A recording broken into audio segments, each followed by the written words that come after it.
नमस्कार मंडळी. आज आपण पाहतोय मुलांच्या डब्यासाठी अतिशय झटपट आणि पटकन होणारी भाजी किंवा हेल्दी भाजी तुम्ही याला म्हणू शकता. आता मुलांच्या डब्यात तीच ती भेंडीची भाजी किंवा बटाट्याची भाजी देऊन बोर झाला असाल, तर एकदा या प्रकारच्या बीन्सचा फ्राय तुम्ही नक्की ट्राय करा. खूप छान आणि अतिशय हेल्दी आहे.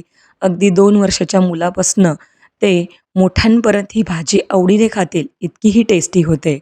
तर चला रेसिपीला सुरुवात करूया. पॅनमध्ये तेल गरम केले 2 चमचे. त्यामध्ये थोडंसं हिंग, 1 चमचा मोहरी, 1 चमचा जिरं टाका. दोन्हीही जिन्नस व्यवस्थित तडतडली की यामध्ये कढीपत्ता ॲड करा.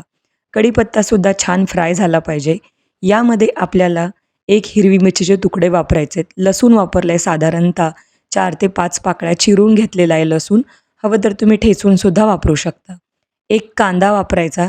कांदाही व्यवस्थित आपल्याला परतून घ्यायचा आहे. थोडासा गोल्डन कलर झाला पाहिजे कांद्याचा, मग बाकीची जिन्नसं ॲड करा. इथे आपण 1 चमचा उडदाची डाळ आणि चणा डाळ ही मिक्स करून वापरलेली आहे. थोडासा क्रंची टेस्ट येतो आणि भाजीही जास्त हेल्दी तयार होते. तर थोडीशी तीच ती भाजी युनिक वे बनवली तर मुलं खूप आवडीने खातात. आता यामध्ये बीन्स वापरले 1 वाटी, याचबरोबर आपण गाजर घेतला आहे 1 वाटी आणि 1 वाटी बटाट्याचे काप किंवा छोटे-छोटे तुकडे जरी करून घेतलात तरी चालेल. पण इथे मी बटाट्यावरची जी काही साल असते ती काढून घेतली आहे आणि त्याचे बारीक तुकडे करून घेतलेत.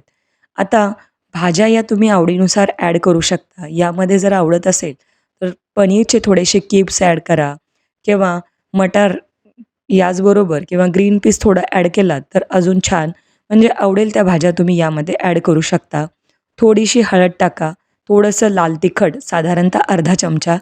ऑलरेडी हिरवी मिरची वापरली आहे आणि भाजी जी आहे ती मी मुलांच्या डब्यासाठी बनवलेली आहे. त्यामुळं तिखटाचं प्रमाण हे कमी ठेवलं आहे. हवं तर तुम्ही जास्त वापरू शकता. थोडासा किंचित गरम मसाला वापरला आहे साधारणतः 1/4 चमचा. त्यानंतर किचन किंग मसाला, यांनी टेस्ट छान येते. जर नसेल तुमच्याकडे तर तुम्ही एखादी मॅजिक मसाला जो मॅगीचा असतो तोही वापरला तर मुलं खूप आवडीने भाज्या खातात. यामध्ये चवीनुसार लागेल तसं मीठ वापरा आणि भाज्या छान तेलामध्ये परतून घ्या. व्यवस्थित फ्राय झाल्या पाहिजेत. यामध्ये भरपूर अशी बारीक चिरलेली कोथिंबीर ॲड करा आणि परत एकदा भाजी थोडीशी फ्राय करून घ्या. जेवढ्या छान भाज्या फ्राय होतील तितक्या ह्या टेस्टी होतात. आता भाजी थोडीशी नरम व्हावी आणि लवकर शिजावी यासाठी मी थोडंसं पाणी वापरलं आहे.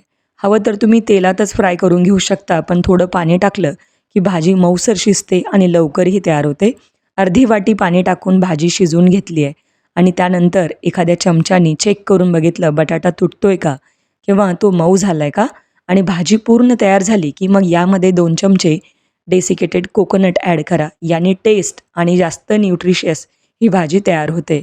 हवं तर पीनट पावडरसुद्धा तुम्ही यामध्ये टाकू शकता. झाकण ठेवून 2 ते 3 मिनटं वाफ काढा. तयार आहे आपली झटपट इन्स्टंट पोटॅटो फ्राय किंवा बीन्स, पोटॅटो आणि कॅरट फ्राय तुम्ही याला म्हणू शकता. अतिशय टेस्टी होते. मुलं खूप आवडीने खातात. चपातीबरोबर, फुलक्याबरोबर नक्की ट्राय करा. रेसिपी कशी वाटली ते नक्की सांगा. रेसिपी जर तुम्हाला आवडत असतील तर जास्तीत जास्त लाईक, शेअर आणि आपल्या चॅनलला सबस्क्राईब नक्की करा.